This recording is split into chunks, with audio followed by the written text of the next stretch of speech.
The war had burned for an entire generation. By the time it ended, much of Central Europe had been transformed into a landscape of abandoned villages, shattered towns, and exhausted populations. Fields once cultivated for grain lay empty. Trade routes had collapsed. Entire regions of the German lands had lost a third or more of their people.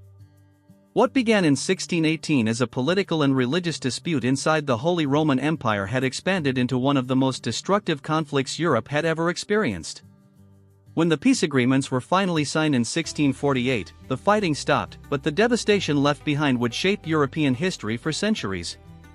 The conflict, later known as the 30 Years' War, began in the complicated political structure of the Holy Roman Empire, a vast collection of hundreds of territories spread across Central Europe. These lands were ruled by princes, bishops, and city governments that held varying degrees of independence while acknowledging the authority of the emperor. Religious divisions had deepened across the empire during the 16th century after the Protestant Reformation challenged the dominance of the Catholic Church. The Peace of Augsburg in 1555 attempted to stabilize the situation by allowing rulers to determine whether their territories would follow Catholicism or Lutheranism. Yet the agreement excluded other Protestant groups and left many tensions unresolved. By the early 17th century, distrust between Catholic and Protestant rulers had intensified. Political alliances began forming along religious lines. The Protestant Union and the Catholic League emerged as competing blocs within the empire.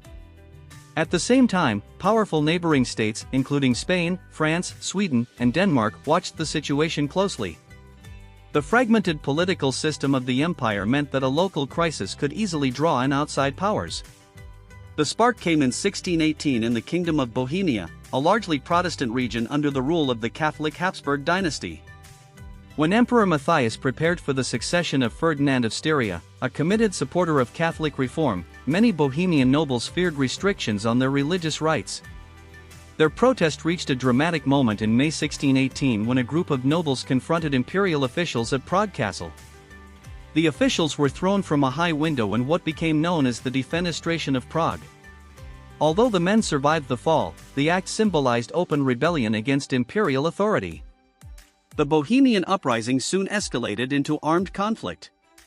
Protestant leaders rejected Habsburg rule and offered the Bohemian crown to Frederick V of the Palatinate, a Protestant prince with ties to other German states. The Habsburg Emperor, Ferdinand II, responded with military force supported by the Catholic League and Spanish allies. In 1620, Imperial and Catholic League armies defeated the Bohemian forces at the Battle of White Mountain near Prague. The rebellion collapsed quickly afterward. Harsh reprisals followed, including confiscations of property and the exile of many Protestant nobles. Bohemia was brought firmly under Habsburg control. What might have remained a regional rebellion soon expanded beyond Bohemia.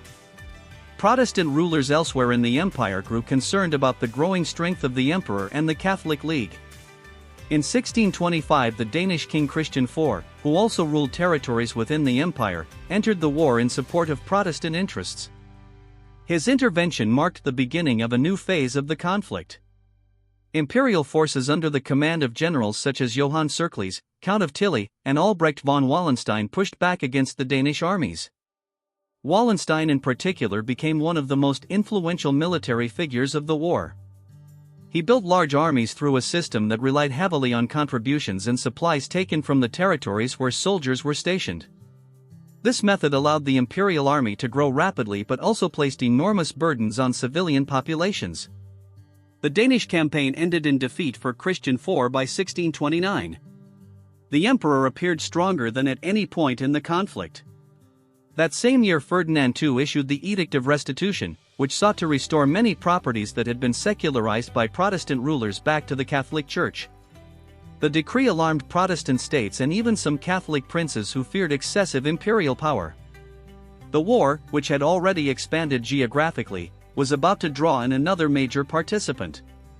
In 1630, the Swedish king Gustavus Adolphus landed with an army on the Baltic coast of northern Germany. Sweden had strategic reasons for entering the conflict, including the desire to secure influence along the Baltic Sea. Yet the Swedish intervention was also presented as support for Protestant states resisting imperial authority. Gustavus Adolphus reorganized his forces using flexible tactics and coordinated infantry, cavalry, and artillery in ways that proved highly effective on the battlefield. The Swedish campaign quickly changed the balance of power. In 1631, imperial troops under Tilly captured the city of Magdeburg after a siege. Much of the city was destroyed during the assault, and the event shocked contemporaries across Europe. Later that same year, Swedish forces defeated the imperial army at the Battle of Breitenfeld near Leipzig. The victory marked a turning point by demonstrating that the imperial military dominance could be broken. Over the next 2 years, Swedish armies moved deep into the German territories. Gustavus Adolphus won another major victory at the Battle of Lutzen in 1632, though he was killed during the fighting. His death removed one of the most capable leaders in the conflict, but Sweden continued its involvement under new commanders and with financial support from France. France's role in the war revealed how the conflict had expanded beyond its original religious dimensions.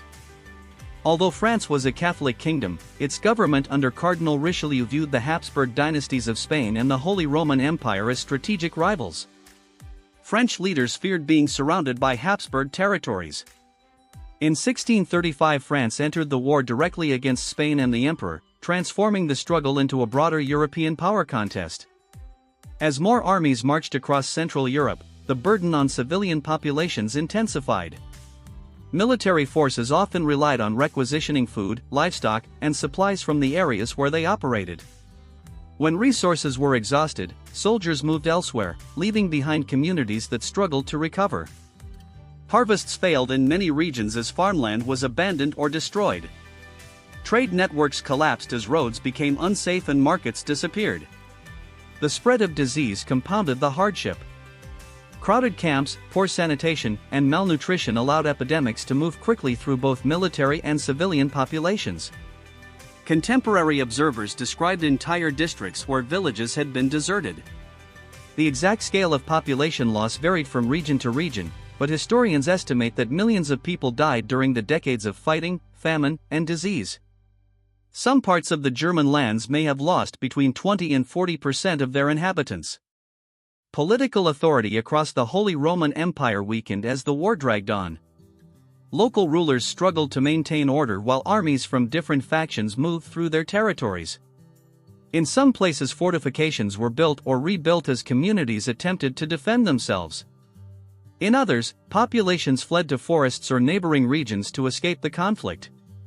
Economic life contracted sharply, and many towns that had prospered during earlier centuries experienced long periods of decline. Despite the continuing devastation, efforts to negotiate peace began during the later stages of the war. Representatives from many European states gathered in the cities of Münster and Osnabrück beginning in the early 1640s.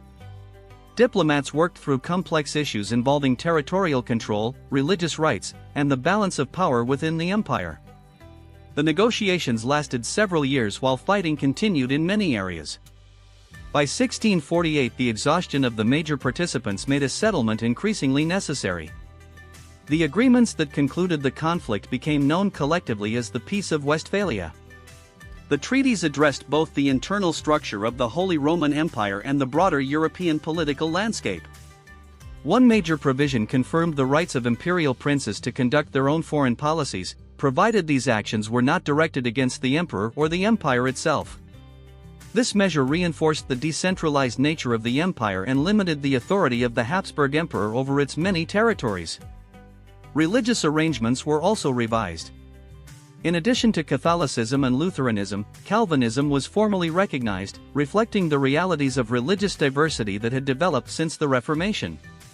Territorial adjustments were another key element of the settlement. France gained control of several territories along the Rhine, strengthening its eastern frontier. Sweden received lands in northern Germany that provided influence over important Baltic trade routes. The independence of the Dutch Republic from Spain was formally acknowledged, as was the independence of the Swiss Confederation from the Empire. For the German territories at the center of the conflict, the end of the war did not bring immediate recovery. Large areas had been economically and demographically weakened. Rebuilding agriculture and restoring trade networks took decades. Some regions gradually recovered during the later 17th century, while others remained sparsely populated for generations. The political fragmentation of the Holy Roman Empire continued, with hundreds of separate states maintaining varying levels of autonomy. Yet the Peace of Westphalia also introduced principles that influenced later international relations. The treaties emphasized the sovereignty of states and the importance of negotiated agreements between them. Diplomacy, rather than religious alignment alone, became a central factor in European politics.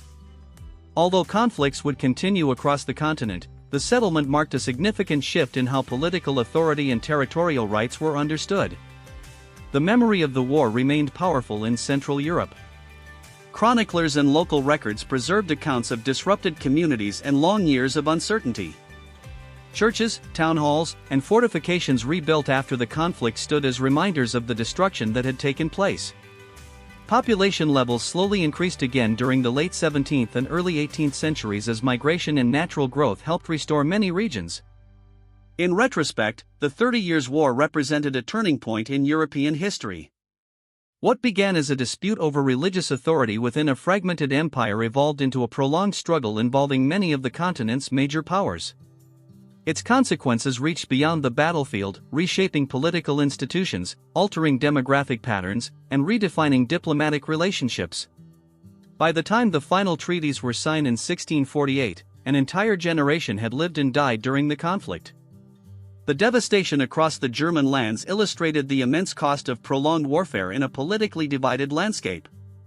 Villages rebuilt, trade slowly returned, and new political arrangements emerged, but the scale of loss left an enduring mark on the region. The peace did not erase the suffering that had occurred during those 3 decades. Instead, it marked the end of one of the most destructive chapters in early modern European history and the beginning of a new political order, one formed from the difficult lessons of a war that had reshaped the continent.